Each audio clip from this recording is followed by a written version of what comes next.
Cody, I really appreciate you taking the time here today to do Of this. course. You know, your time is very, very valuable. You're doing lots of deals and making good things happen.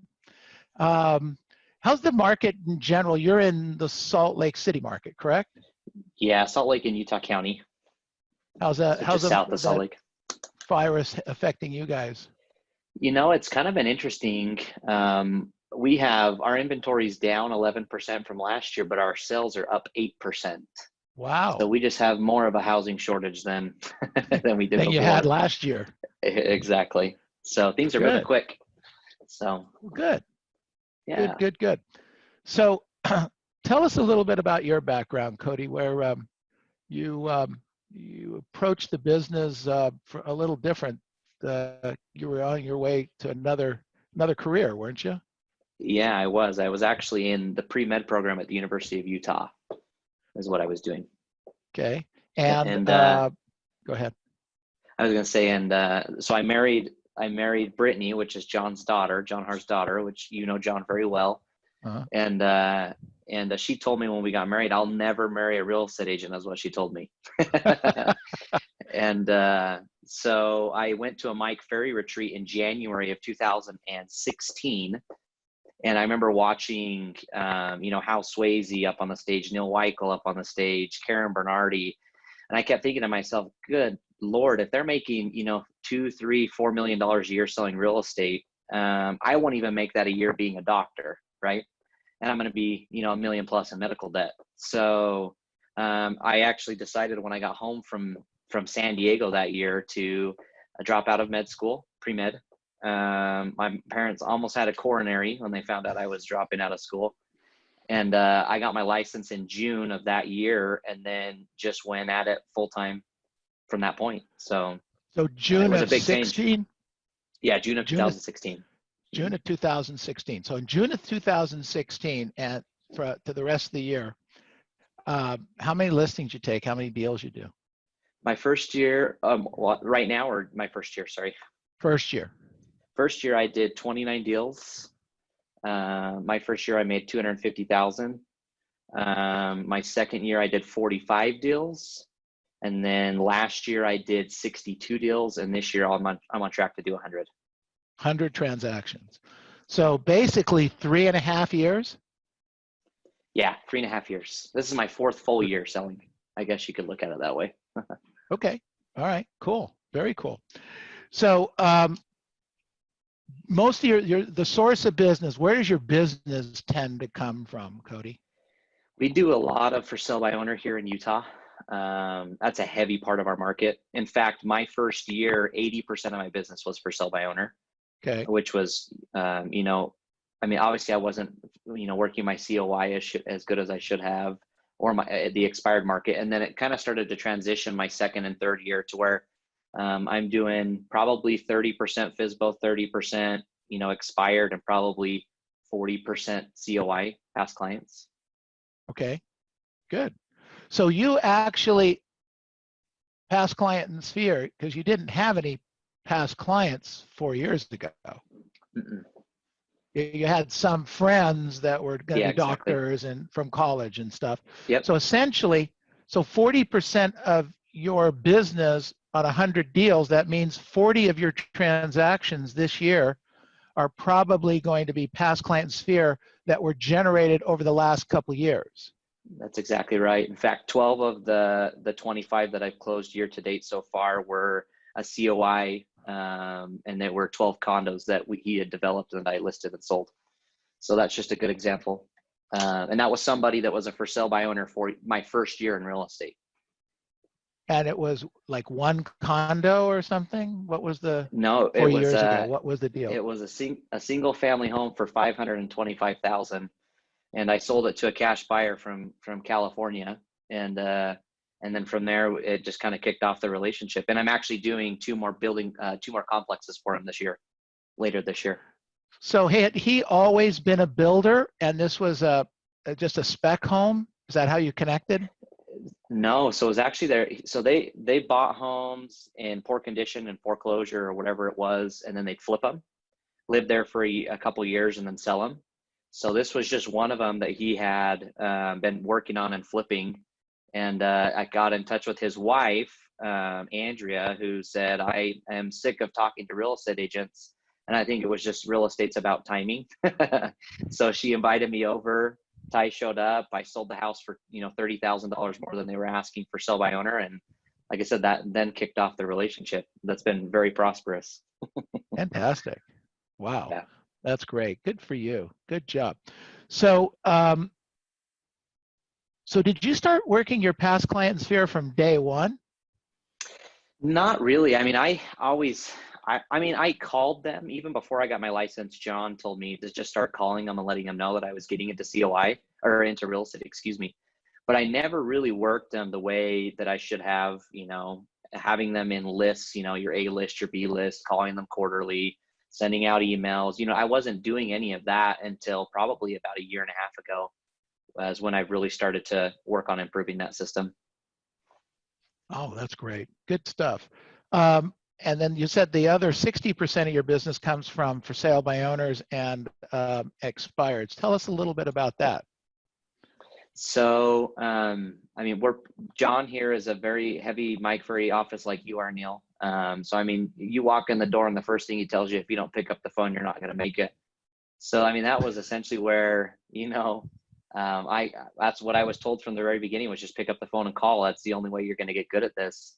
And my day consists of, I get on the phones at 8 a.m. I'm off by about 12 p.m. Prospecting, and then if I don't have appointments, I'm prospecting again in the afternoons, calling FSBOs, expireds, past clients, just listed, just solds, for rent by owners, absentee owners. Good for you. Good for you. Yeah. So, how did you learn what in the very beginning? Going back to the beginning, if you will, just for a second. How did you learn the market? How did you learn the scripts? How did you know what to say and how to say it? Great. That's a great question. One thing that was instilled for me and taught to me from the very beginning was to dedicate time each morning to my obviously skills and my scripts. John holds a broker script practice every morning from 7 a.m. to 8 a.m. But I was getting to the office at 6 a.m. and practicing on my scripts for an hour before. So I would listen to live listing presentations that I went on, my live phone calls that I made. I'd watch, the presentations they did, Hal Swayze, you had Ann Daly, they did at the retreat. I watched those. I practiced in the mirror, which is painful. And I did that all. I still do that to this day. I'm here an hour before script practice working on my scripts. So what you're saying to me is that you're practicing an hour before anyone else, then you practice the hour that everybody else practices. Interesting. It's kind of Kobe-like, huh? Yeah, good for you. Good for you. So what about previewing property or learning your inventory, things like that? Where did that fit in? I definitely preview more now than I think I did in the past. And I just have the mentality, if I can get in front of somebody, I have a better chance of setting the appointment if I can't get to them on the phone. So, I have days of the week that I dedicate, like Mondays and Wednesday afternoons. I usually am out previewing for sell by owners. I'll even go knock on expireds if I've tried, 2 or 3 times, can't get a hold of them. So that's one thing that I try to do. And then obviously just knowing your market stats, right? Knowing the inventory, knowing what's going on with the inventory is a big part of the story that you're telling people each day. So. Good. How many, I was on the call with listening to the practice the other day. You were at 4 listings or 5 listings for the month so far? I took 5 listings last week. So 5 listings last week. Last week, yep. Fantastic. Good for you. Where did they come from? Thank you. 2 expireds, 1 for sell by owner, and then 2 past clients. Got it. So everybody in Utah does that kind of business? No. There's actually quite a few, great agents here that are Mike Ferry agents, Matt and Dan Evans. You got Gene Tanner, Doug Carey. There's a few great agents here in the state of Utah that, have, that are heavy hitters, but the average agent in Utah sells less than 2 homes a year. I'm sure it's pretty similar down there in California. Very similar. So, yeah. Very similar. Good for you. Good job. So Yep. Okay. Every day is a great day. You're on track. You get up in the morning. You do what you're supposed to do. There's never a bad day, right? No, there's bad days. I think you're What do you crazy if do there's with not. those? What do you do with those, Cody? I mean, come on. Yeah, I mean, there's just so much negativity out there, right? And the one thing that I really immerse myself in is reading. I mean, the books are probably some of my favorite things to do when I am having a hard day, or I get up in the morning, I'm like, I just don't feel like doing this today. Reading's huge. Podcasts, some great podcasts that you can listen to. I love listening to The Vault, that Mike Ferry has. For those of you that have access to that, I mean, that's just everybody has bad days, including the stars that we see on the stage. And so I think the more you understand that it's natural and it's human to feel that way, the easier it is to know what you need to do to get over it. So, but yeah, I mean, it's just immerse yourself in positivity. You have any children, Cody? I do. Yeah, I've got 2 and 1 on the way. Congratulations. So Thank you. don't kids get in the way sometimes, and you get pulled off track? What happens then? That's a great question. I have a very supportive wife, and she's been that way since the beginning. So, I mean, here's the thing is my schedule is I work Monday through Friday, and I don't work Saturdays and Sundays. I never have. My schedule Monday is I'm home at 5, Fridays I'm home by 2, and Tuesday, Wednesday, Thursday I'm home by 7:30. So, I mean, yes, kids can be distractions, but I think the more disciplined your schedule is, the easier it is, the more free time you have, I think, to be with your kids. And it's So wait a second. it's Wait a scheduled time second. for me. Yeah. So you're at the office at 6 in the morning. Do you exercise before then? Yeah. So I get up at 3:45 every single morning, and I go. Well, the gyms are closed right now, so I'm running and riding my bike. So. Got it. But you're up early. You're on your calls. You're doing your Yep. thing. You're putting in, quote unquote, a grind. Mm-hmm. I mean, but how much money do you make? You must, I mean, do you make enough money to grind? I need to make more money. I understand. Yeah. So 100 deals will make you more or less, what would the gross on that be? Average commission is about 8,500 for me, so it'll be about 850. $850,000. How many doctors do you Yeah. know in the state of Utah gross make $850,000? I know any? one guy that not that he doesn't make 850, but he makes pretty close, and he's an orthopedic surgeon, which is what I wanted to be. So, but there's not many. Oh my gosh. Good for you. Yeah. Congratulations.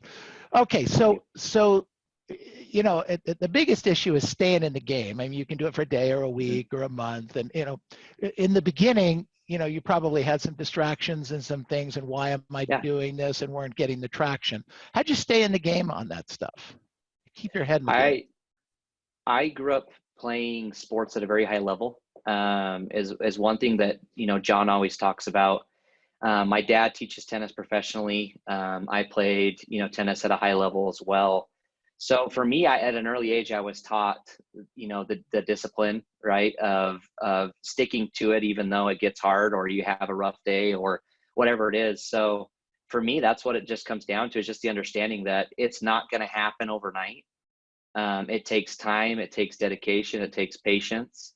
And you know what, and the biggest thing for me is it takes having a good environment surrounding you, that when the days that you don't want to get up and do it, that you have people that are pushing you. I mean, accountability partners, whatever it is, role play partners, you've got to have people that are pushing you every day beyond what your comfort level is. So for me, as a young age, for anybody that follows tennis, if you've ever read the book Open by Andre Agassi, the green dragon that his dad built for him to shoot the ball at him 150 miles an hour, that's how I was growing up. My dad was that exact same way. So but it's good because it taught me so much. Yeah. But Cody, we had a gal on yesterday, Jackie, who had similar sports background, and her parents were really instrumental in that. But what about guys like me that don't have any sports background, and their parents are wonderful parents, and they never put a cigarette out on me. But um, but what do we do? What do the normal human mortals do? No, that's a good point. You know, and I'm not saying that my sports background is the only reason I succeeded, right? I mean, it does have a lot to do with, you know, like I said, the people that I surround myself with.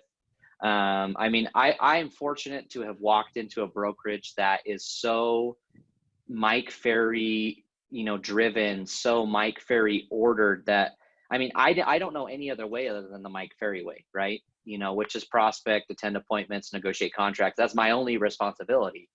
So I think, you know, for people that don't have maybe a background of, you know, being good at something as far as a sport, and just as an example, I think it just comes down to the people that you spend your time with. I think I mean, the Mike Ferry events are one of the biggest reasons that, I mean, I network with some of the greatest agents across the United States. That's an opportunity there for you. And then to do your role play partners, to have accountability partners across the state. I mean, especially in a time like this, right? I mean, every morning I have, you know, 4 of some of my closest friends that are Mike Ferry agents that prospect with me, you know, for the 4 hours. So, you know, it's just, I just think it's who you surround yourself with, and then just treating it like a real job. You know what I mean? That's the biggest thing for me, is that it's a real job for me. It's not, I can't leave when I want. I can't, you know, I can't stop when I want. I have a schedule. It is a 9 to 5, right? But for me, it's a 3:45 to 5. So 3:45 to 5, except for yeah, Tuesday, Wednesday, and Thursday. except for Tuesday, Yeah. Wednesday, and Thursday. Yes. Yeah. Good So for you. Good for you. So, do you think you lost business by not working the weekends early on? I mean, or maybe you did work the weekends early on?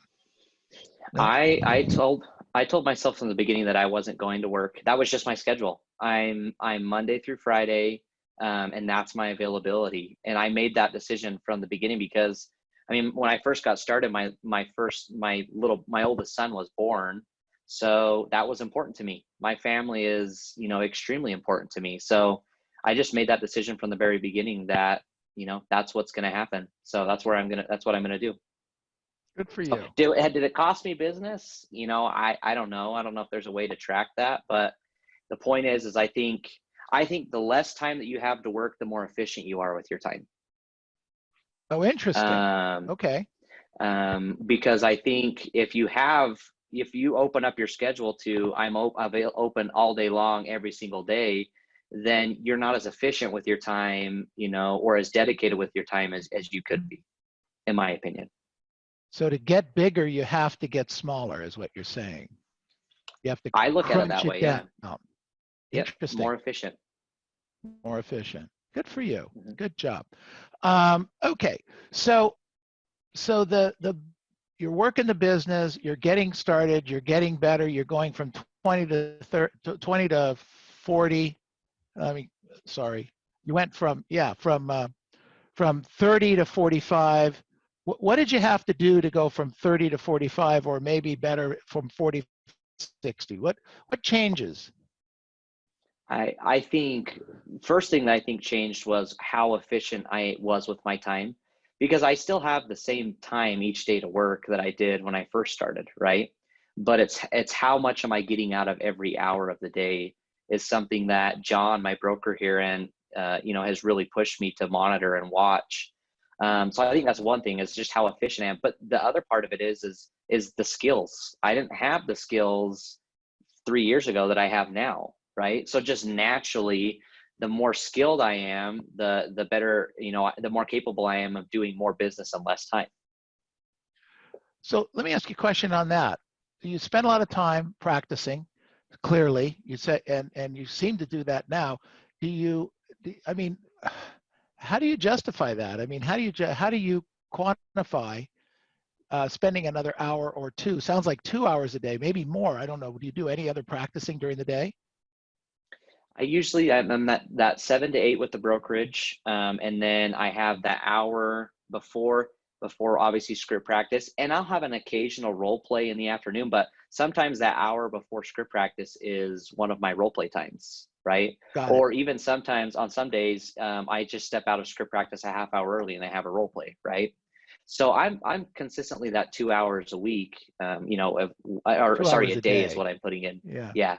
So 2 hours a day, 5 days a week. So you're putting in 10 hours of practice. Yeah. So the truth is that your competitors, if they're only putting in a half an hour or maybe not even a half an hour, that you're 10 times better than them and getting better, 10 times better every week. Is Yeah. that how you see it? That's exactly how I see it. The book Outliers talks about 10,000 hours of practice, right? Right, right. And even if somebody started today working as hard as I am, I'm still going to be better than them 10 years from now because I have the hours put in if we stay at the same level, right? So, to me, that's it, is that it's a constant learning curve, a constant learning process for me. And I think as long as you keep that mentality of I still have so much to learn with it, the easier it is to do it every single day and understand it's just, once again, it's my job, right? Interesting. So you're going after expired, you're going after for sale by owners. You probably have, just between us, okay? You probably have some secret script that you're using that helps you get the business over and above the competitors, right? Yeah, secret script, right? Come on. You don't do the No regular old secret Mike script. Ferry stuff, do you? No, I love the Mike Ferry stuff. That's the secret script. That's this It's uncommon to most people. exact that's what makes it a secret. Nobody uses it. For the Exactly. common agents, right. Yeah, All the exactly. average. Isn't it interesting? The above average agents tend to use it, and the average Mhm. agents want to change it. So good for Exactly. you. So what you're saying to me is that you're using pretty much the basic stuff. Yeah, it's the fundamentals. Now, I'm not perfect 100% Mike Ferry. I don't want No, to come I across that way. I understand. mean, yes, I still have my Codyisms, right, that I use, when I'm talking to people. But, as far as what's important, your only job as a real estate agent is to talk to people. I mean, that should be your only job every single day. And if you make it your only job, then you're going to do well. I mean, it's just naturally, it's just going to happen. So, firm believer in the fundamentals, which is you need to talk to people. That's Good where it for all you. starts. Good job. Excellent. Thank you. Uh, can I open it up a little bit to some questions? Yeah, of course. You mind? I'm happy to You're answer any breaking questions up a people have. little bit. Maybe it's just me.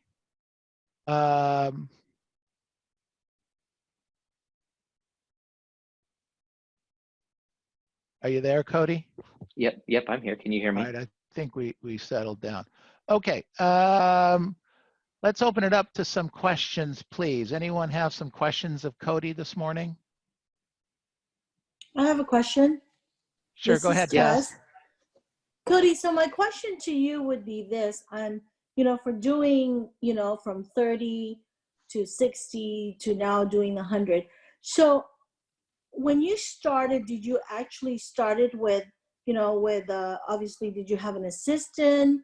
How did you make it in such a way that you are growing, How That's did a you work that? that's a really good question. Yes, when I very first started, my first 6 months of my I guess my career in real estate, being so small, I did have a part-time assistant that I shared with another agent in my office. And I was just giving, whatever I could, as far as delegating. Because that's one thing that John, like I said, Neil, him really well. He has a really great assistant program here to where it allows us as agents to delegate a lot of the busy work, the admin work that holds us back from money-making activities like prospecting, right? So it was 6 months into the business when I took on a full-time assistant 40 hours a week. I've had an assistant full-time 40 hours a week since that day, which is 100% the reason I've been able to grow so fast, is because my only focus each day really is, prospecting, attend appointments, negotiate contracts. And sometimes I don't even have to negotiate because I have a great assistant who can sometimes negotiate it before I even have to talk about it. You know what I mean? Or I even know about it. If I give her comps to pull, I know it's taken care of. I know a packet will be delivered. I know that everything's handled and I can focus on what I need to do. So yes, that is 100%, you know, one of the biggest things that's helped me grow is just being able to delegate. So right now, Good. how many assistant and like buyer agent do you have now? So I have one assistant, one executive assistant, transaction coordinator that we have here in the brokerage that I use, and I don't have any buyer's agents. So Wow, that's great. It's awesome. I'm very listing driven. I probably do 80% listings versus 20% buy. I usually try to refer the buyers out to other agents in my office, is what I usually try to do. Does that work for you? I mean, do you actually get paid on some of that stuff?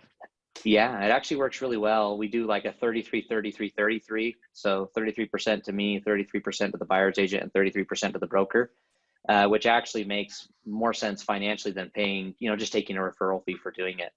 So, and I have my particular agents that I use, that I give them to, that I trust, that I feel have earned the business because, you know, they're in here grinding each day. But yeah, so that's essentially how I run it here, how I've done it here. So. Got it. Hey, Cody. Go Hey, Cody, ahead. can I ask a question, Neil? Yes, Sure. of course. Yes, Ignacio. How you doing, Cody? I have a question I'm good, for Ignacio. you. Good. I'm glad. When you prospect for sale by owners and expires, how many times do you actually follow up before you can actually get the appointment set? That's a good question. For sell by owners here in Utah, I occasionally have success on the first call. You know, they're a day old. I'm the first agent that calls them, or I could be the 10th agent that calls them. Doesn't matter. Sometimes I can get them first day, but usually I'm about a 2-week turnaround from when I first talk to them to when I set the appointment.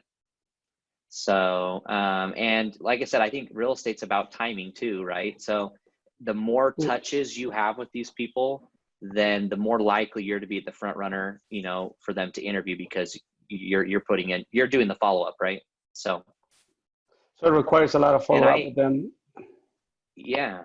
But going back to the point, if you have admin that can handle things for you, to where your responsibility is just call, it's so much easier to manage that and to convert those leads. Because think of how much of our business we lose because of lack of lead follow-up. Nothing makes me more mad than when I call a for sale by owner I talked to 2 days ago that listed with somebody else. Like, why am I not the person they listed with, right? So, and it's because, you know, how's my lead follow-up, right? So thank you, I hope sir. that answers your question. You did. Thank you so much. Good Neil, job. I have a question. Neil, I Go have ahead, a question. Iris. Cody, how often, you said turnaround time is 2 weeks. How often do you call them? So I call, it depends on, I guess, my conversation I've had with them, right? I've noticed that the more mad someone is when I call them, the more motivated they are to buy or to sell, in my experience. So I know that sounds weird, but the people that are most mad at me when I call them are the ones I'm calling probably 2 or 3 times a week. And then the other ones, that's usually, you know, I call them, you know, if I get a hold of them Monday, then I'll call them on Wednesday, or I'll call them on, you know, the latter part of the week. And it doesn't just have to be calling. I mean, there's so many great tools out there that you can use to, you know, you just send them a quick text or send them a quick email. Hey, just thinking about you. How are things going with the sale? Is there anything I can do to help, right? So once again, it goes back to, you know, my business is just the touches, right? How often they're getting something from me. Doesn't necessarily need to be a phone call. Got it. Thank you. So you mean like a text or an email, Cody? Uh-huh. Touches? Yeah, exactly. Uh-huh. Got it. Cool.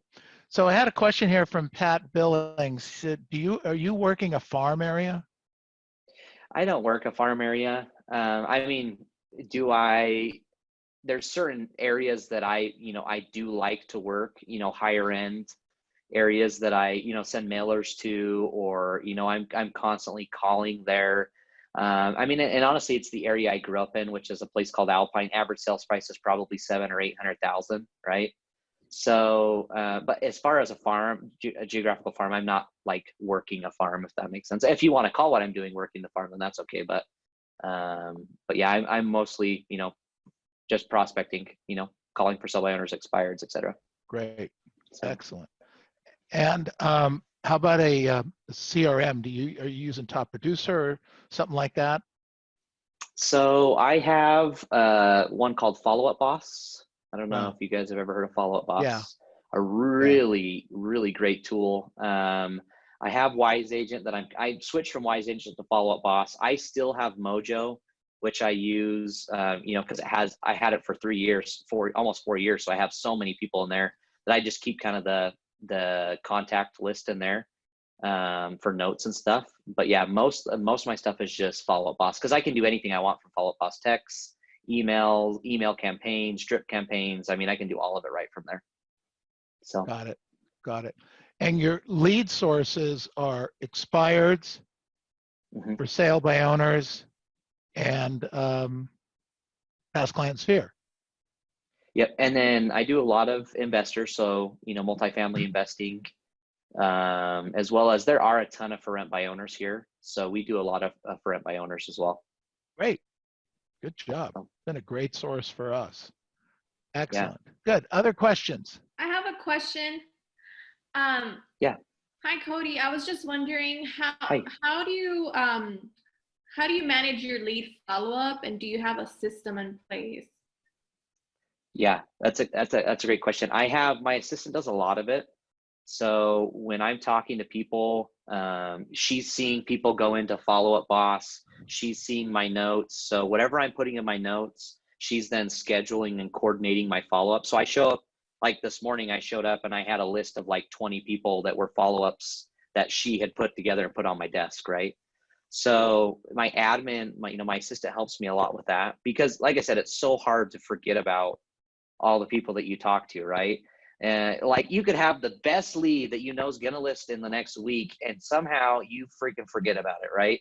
So that's why, you know, there's so much that you're trying to do that's why I try to give it away, just so I know it's getting taken care of. So Good. Does that answer your question? Cody, just a Yeah, quick thank question. you. I just want to kind of follow up with the last question.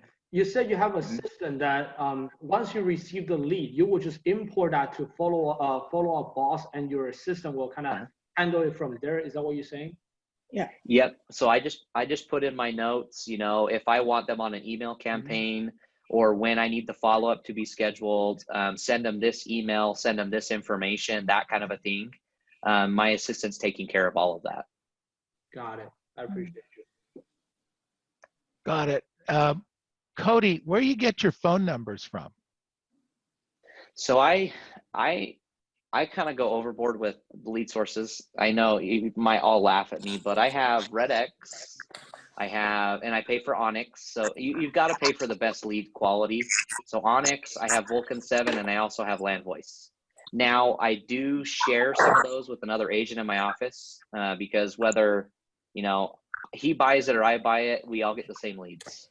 So, and then we're just downloading them and putting them into our own CRMs, which is the difference. But yeah, I have, and Cole's Realty Resource too. So we have a lot, you know, that we have, because I see, it's funny, like I could get 10 for sale by owners on Vulcan 7 and no for sale by owners on Land Voice or RedX. And then the next day it's the complete opposite, and they're different people. So I've noticed that some lead sources get numbers before other ones, and I'm getting different ones on each lead source. So. Interesting. Very cool. Yvonne, did you have a question? Yeah, is your assistant licensed real estate agent? So my last assistant quit on me about 2 weeks ago. She got her license in December and decided she wanted to go sell on her own. So yes, at one point my assistant was licensed. My new one is not licensed yet, but is in the process. So. Oh, okay. That must be a challenge, because you make it look really easy. See, yeah. they think they see the money that I make, and then they want to go out and make it too, or they want more, right? Which is the hard part. Yeah. And then they go out and they think it's going to fall from the sky, and it doesn't, huh? Yep, exactly. Exactly. So put the headset on is what I told her, and she didn't like that answer. So. Exactly. Good. Any other questions? Yes, Neil, it's Tess again. I have a question for you. So, I'm sorry, I didn't catch, what's the percentage of your past client? Like 40%. the past client that you work, what's your percentage? 40%, Tess. 40%. So do you have a system on how you work your past clients? Yeah, so that one thing I talked about at the very beginning is having, you know, your A list and your B list, right, of people that. So my A list is hearing from me every single month. They're the ones that hear from me every single month, right? My B list is once a quarter. So and like I said, that's all taken care of with my assistant. She brings me the list of, Cody, this is who you need to talk to today, right? So but yeah, it's just all scheduled. So Got it. And so send emails and postcards for different touches, right? Yep, exactly. So obviously emails go, I do a weekly newsletter and I do a, you know, a monthly market update email. So they're getting something from me every week via email, and then once a quarter a mailer goes out, snail mail. And then obviously I'm calling them in my A list every month and then my B list every quarter. So Good for you. Great, For you. thank you. So one of the agents had asked Cody, how many hours of prospecting are you doing? Okay, I usually am between, that's a great question. I'm usually between 4 and 5 hours prospecting, and I talk to anywhere from 45 to 50 people a day. So 5 days a week, that's 250 people a week. Yeah. Interesting. Good for you. Good for you. Good job. Here was a question. One second, Nancy. Are you doing presentations virtually now? Is that one of the changes you've had to make? Yeah, I mean, I'm doing some, but to be honest, Utah, I mean, we're not like, from what I understand, you guys are on a little more tight lockdown than we are, right? So I'm still meeting with people, and I'm doing occasional Zoom ones here and there. But what's interesting is I think this is a great opportunity for us because it's broadening up my market, because I don't have to leave my office and I can list something that's an hour away, right? Whereas before I wouldn't go more than a half hour from my office, right? So, you know, I think it's another creative way that we can, you know, grow our business. But yes, I am doing virtual and I'm still meeting with people in person. Great. Thanks, Cody. Appreciate it. Nancy, you had a question? Oh, I was just wondering about what kind of mailers you send out once a week. So I do an email once a week, which is like a newsletter. Now that could be that could be an article about the real estate market, or my broker sends out like inspirational thoughts too every week that I'll send, obviously, you know, to my past clients. And then once a month I do a market update. So market stats, what's going on in the market in the last month. And then it's once a quarter I mail out a snail mail, which could be, you know, I don't know. I know it's silly. I mean, you have to ask my assistant. She would know, but like we've done recipes before, or how, you know, spring cleaning ideas. I mean, just things like that. Touching the client. Like I said, that's exactly right. They're probably not going to hold on to it, but the point is they're seeing your name. Touching the client. Yeah. Yep. Well, Cody, this has been great. We really appreciate it. You gave us a ton of information, and your energy is contagious. I mean, your energy comes through. So I can't even imagine how powerful you are in person if we're doing this virtually right now. Is there any one or two things that maybe you can think of that we didn't ask you questions about that you want to make sure that you get across to our team to help them as we're, you know, getting through all the things that we're getting through right now? I think the biggest thing, I mean, if I were to say two things that I could tell anybody is don't let the negativity around you affect your business. One thing that one of my Mike Ferry coaches told me was your marketplace is in your head, 100%. So I think the biggest thing for me is no matter what's going on outside, people still need to buy and sell. So just remember that even if you're on lockdown, even if you're stuck in your house, people still need your help. That's the biggest thing I think for me right now, is just understand that the marketplace is in your head. That's the only place it's in. So the bigger you think in your head, the bigger your marketplace is going to be. is the first thing. The second thing I would be is once again, focus on what is most important. How pure is your 8 to 12 every single morning? Am I getting involved in negotiating contracts? Am I getting involved in dealing with an angry agent or dealing with an angry client, whatever it is? How pure is my morning? If my only responsibility is prospecting, then my 8 to noon needs to be the only thing I do is prospect, right? So, I think the more disciplined you can be to that principle, then the faster your business is going to grow and the more money you're going to make. 100%. Those are the 2 things that I'd say are the most important in my business right now. That's great. Cody, thank you again. Thank you very, very much. I appreciate it. You're an inspiration to all. You're doing a great job. Thank you, my friend. Let's give them all a big hand. You're Thank welcome. you, guys. Pleasure. Thank you for having me. Good, good.